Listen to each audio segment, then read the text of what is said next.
So hello everyone, Syed Kumail here. तो आज मैं आपको कहानी सुनाने जा रहा हूँ एक ऐसी फ़्लाइट की कि जिसके अंदर 115 पैसेंजर्स और 6 क्रू मेंबर्स सवार थे और आसमान में ही उन सबकी मौत हो गई एक साथ। और फिर भी वो फ्लाइट 2 घंटे तक उड़ती रही आसमान में। अगर सारे पैसेंजर्स और क्रू मेंबर्स की मौत हो गई थी तो फिर उस फ्लाइट को कौन उड़ा रहा था? दोस्तों, इंटरनेट के ऊपर ये वाकया घोस्ट फ्लाइट या फिर घोस्ट प्लेन के नाम से भी मौजूद है। तो क्या वाकई में कोई घोस्ट ही उस जहाज को उड़ा रहा था? आज जानेंगे इस वीडियो में।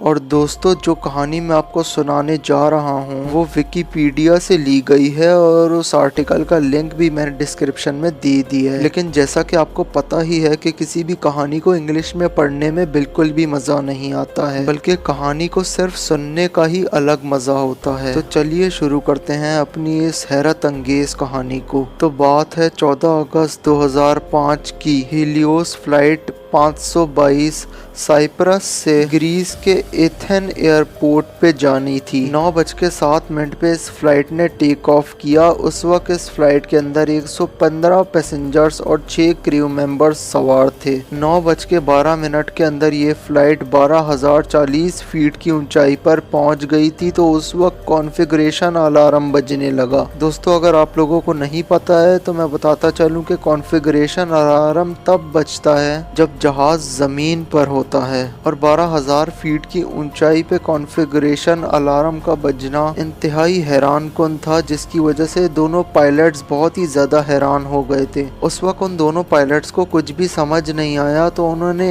एयर ट्रैफिक कंट्रोल से कांटेक्ट करने की कोशिश की, लेकिन उनका एयर ट्रैफिक कंट्रोल से राब्ता मुनक़ता हो गया, यानी डिस्कनेक्ट हो गया। और फिर 9:23 पे ये फ्लाइट 34,000 फीट की ऊंचाई पे जा चुकी थी।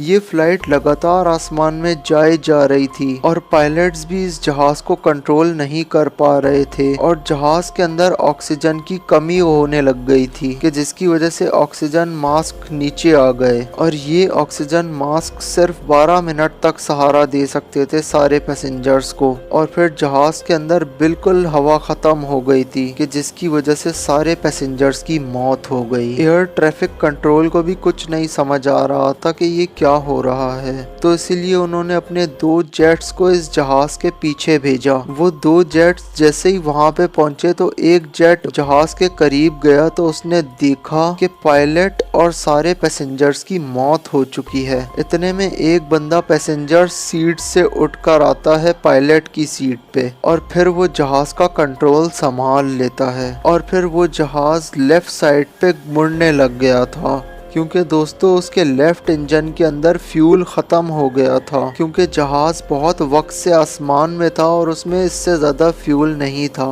और फिर वो जहाज़ ज़मीन की तरफ जाने लगता है और फिर क्रैश हो जाता है। सोचें उन दोनों जेट्स के पायलट्स की क्या हालत हुई होगी। उन्होंने अपनी आंखों के सामने एक जहाज को जमीन पे क्रैश होते हुए देखा और वो कुछ ना कर पाए। और फिर लाशें उठाने के लिए बहुत सारे हेलीकॉप्टर्स वहां पे पहुंच गए और फिर इस वाकये की अच्छी तरह तहकीकात की गई कि एक्चुअल में हुआ क्या था। तो जो रिपोर्ट निकलकर सामने आई वो इंतहाई हैरान कुन थी। दोस्तों, वो जो बंदा हमें नजर आया था पैसेंजर सीट से पायलट सीट पर जाते वक्त, उसका नाम था एंड्रियास प्रोडोमो और वो बंदा एक सी डाइवर था। और जैसा कि आपको पता ही है कि सी डाइवर्स का काम ही यही होता है कि वो समंदर के अंदर जाकर तहकीकात करते हैं। तो इसी वजह से वो अपनी सांस बहुत टाइम तक रोक पाया था, क्योंकि उसको तो समंदर में रहने की आदत थी। दोस्तों, जहाज तो क्रैश इस वजह से हुआ था क्योंकि उसके लेफ्ट इंजन में फ्यूल खत्म हो गया था, लेकिन जहाज के अंदर हवा किस तरह खत्म हुई, इस चीज की रिपोर्ट ने हर किसी को हैरान कर दिया था। दोस्तों, जहाज के अंदर एक प्रेशराइज बटन होता है जिसका काम होता है लिमिटेड एयर को जहाज से अंदर लाना ताकि सारे पैसेंजर्स और क्रू मेंबर्स सांस ले सकें। दोस्तों, जिस दिन फ्लाइट होती है उससे एक दिन पहले उस तैयारे की मुकम्मल चेकिंग की जाती है। और जब हीलियोस 522 एक दिन पहले चेक किया जा रहा था तो एक एयरक्राफ्ट इंजीनियर ने प्रेशराइज बटन को मैनुअल मोड पर कर दिया था और दोस्तों प्रेशराइज बटन जो है वो ऑटो मोड पर रहता है। ऑटो मोड रहने का फायदा ये होता है कि जहाज के अंदर आने वाली हवा ऑटोमेटिकली लिमिटेड रहती है, यानी कि ना बहुत ज्यादा हवा आती है जहाज के अंदर, ना बहुत कम आती है। और अगर उसको मैनुअल मोड पे कर दिया जाए तो हवा आहिस्ता आहिस्ता करके आना बंद हो जाती है, जिसकी वजह से सारे पैसेंजर्स की मौत हो सकती है। और बिल्कुल ऐसा ही हुआ हीलियोस 522 के साथ। दोस्तों बाद में ये तो नहीं पता लगाया जा सका कि ये किस एयरक्राफ्ट इंजीनियर की गलती है, क्योंकि जब जहाज क्रैश हुआ तो सारे सबूत भी मिट गए। अगर जहाज ना क्रैश होता तो प्रेशराइज बटन के ऊपर लगे हुए फिंगरप्रिंट्स के जरिए उस एयरक्राफ्ट इंजीनियर को पकड़ा जा सकता था। दोस्तों ये वाकया तारीख के बहुत ही ज्यादा हैरान कुन वाकयात में से एक है, और इससे पहले भी ऐसे 2 वीडियोस में डाल चुका हूँ, तो उस प्लेलिस्ट का लिंक आपको डिस्क्रिप्शन में मिल जाएगा, आप जाकर दोनों वीडियोस वॉच कर सकते हैं। और ऐसी ही हैरत अंगेज कहानियां सुनने के लिए हमारे चैनल को सब्सक्राइब कर दीजिए और बेल आइकन को ऑल पे क्लिक कर दीजिए, ताकि जब भी नई वीडियो आए तो आपके पास नोटिफिकेशन आ जाए। मैं मिलूंगा आपसे अगली वीडियो में, तब तक के लिए गुड बाय।